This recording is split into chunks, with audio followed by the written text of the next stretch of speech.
Are we ready?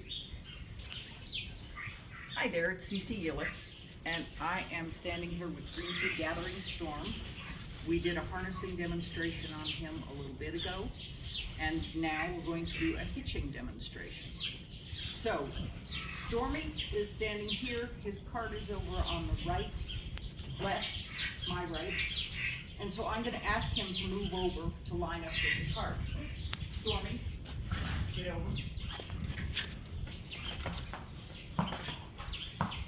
Half step more.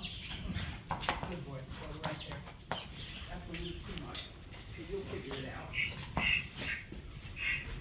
He has been driving for 12 years, so he knows the drill. So I'm going to bring my shafts down. He sees them, and he will straighten himself out to be lined up with the shafts. I'm going to put my shaft through my tug, and go around to the other side and do the same thing.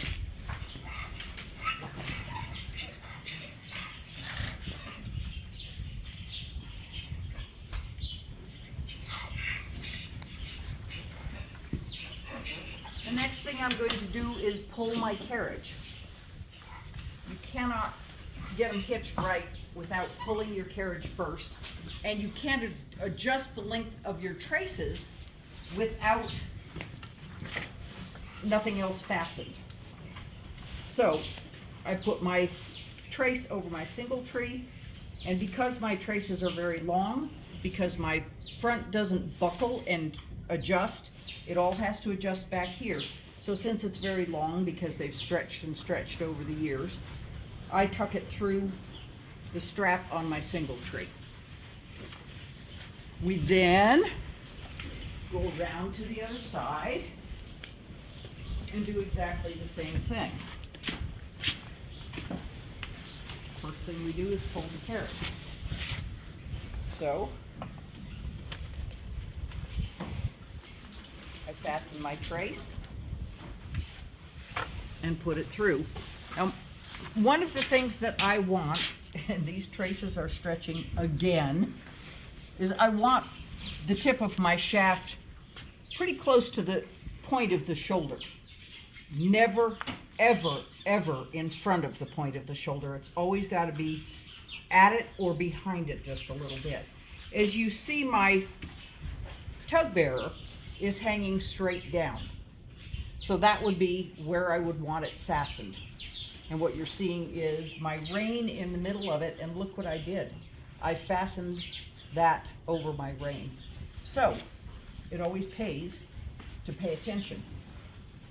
But my reins buckle, so I can make a quick adjustment and get it out of there. It's always a lot easier to discover that when you're in the process instead of after you've already hitched and have to redo things.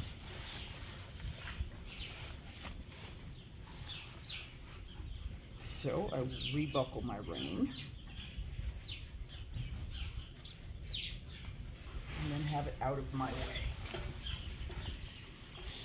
The next thing I'm going to do is fasten my overgirth or wrap girth, depending on what kind of vehicle or harness you have. This one has stretched so much over the years that it's a combination of both. So when I go to do my wrap girth, and as I said, an overgirth, I'm going to wrap it behind the tug so that it doesn't slide any further back. I have tug stops on all of my vehicles so that it does not tear up the leather on my shafts. And even with that, on this right side, it is torn up just a little bit. Just get your face out of the camera. Thank you. I like my shafts down tight to my horse's sides so that they are not swinging back and forth. When you have very loose shafts and a horse goes around a corner, that shaft will come around and slap them. And some horses take serious exception to that, and I don't blame them. Quit. Just stand. We did this video a minute ago, but the camera malfunction. So we're doing it again, and he thinks it's stupid. Now, my breeching on this harness for him is set just a little bit low. Lower than I would like it. I want my breeching set above the stifle joint. So I'm going to raise it. I keep my breeching hung up this way so that all I have to do is walk up and pull the strap out, and I'm ready to hitch. I go under my shaft through the hold back loop, which is, you've got to have those on your vehicle or there's no point in having a breeching. Then I make a wrap around in front of the hold back loop, and because he's so short backed, I will wrap twice and buckle it on the first hole. If he was a little bit, since I raised that, that's not going to work. So I'm going to go around once. I'm going to go under this to take up a little bit more room and lock it in place and buckle it on the second hole. You see that I've gone under my trace to start with, and I came back over the top of my trace. So it cradles my trace and keeps it up away from the horse's legs. Now we'll do the same thing on the other side.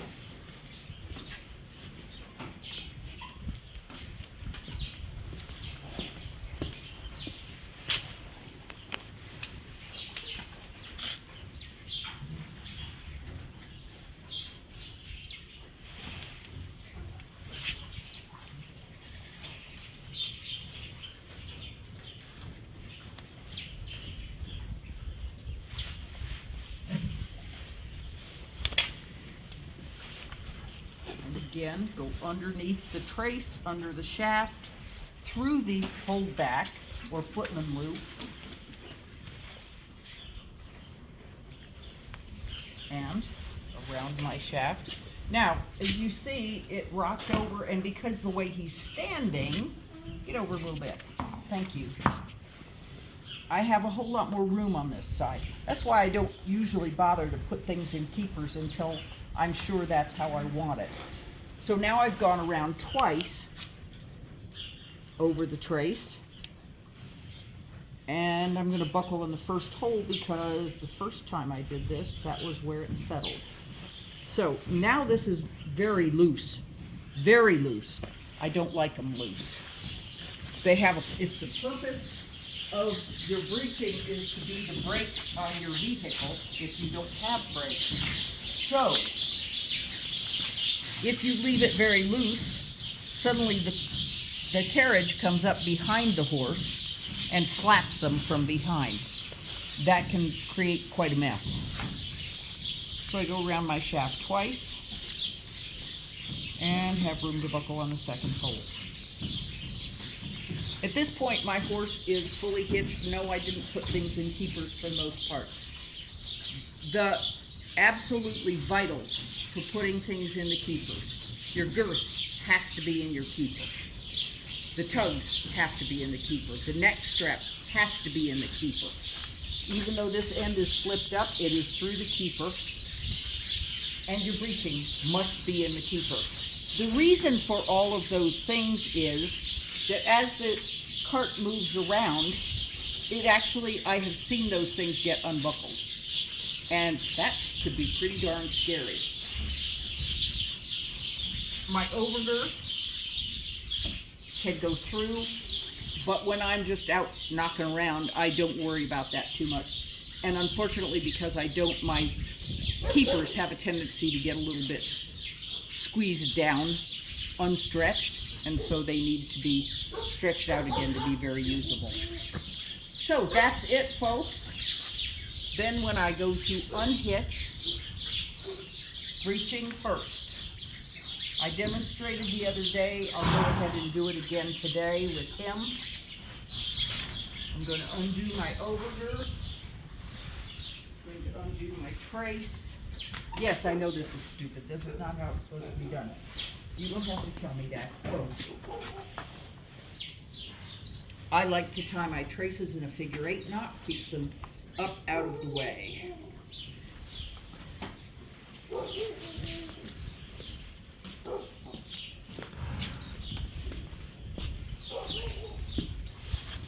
Same thing, I'm going over. Here's my trace.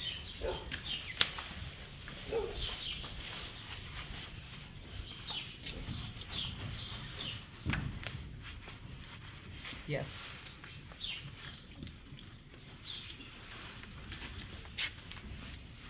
So now I'm going to slip my shafts out of the tugs, and we'll do this on the other side where there's more room and you can see what's happening.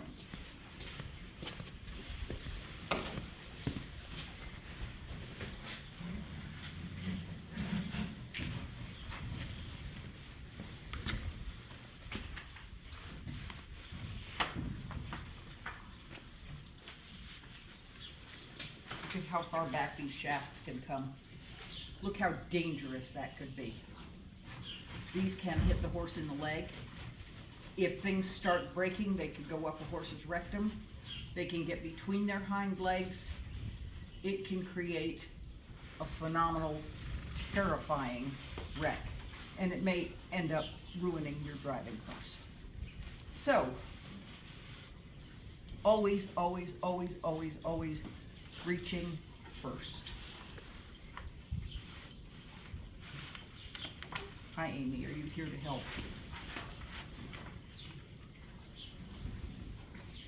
And yes, I do this kind of thing with my horses, and I do that so that if someone makes a mistake, they don't freak out. So, whoa.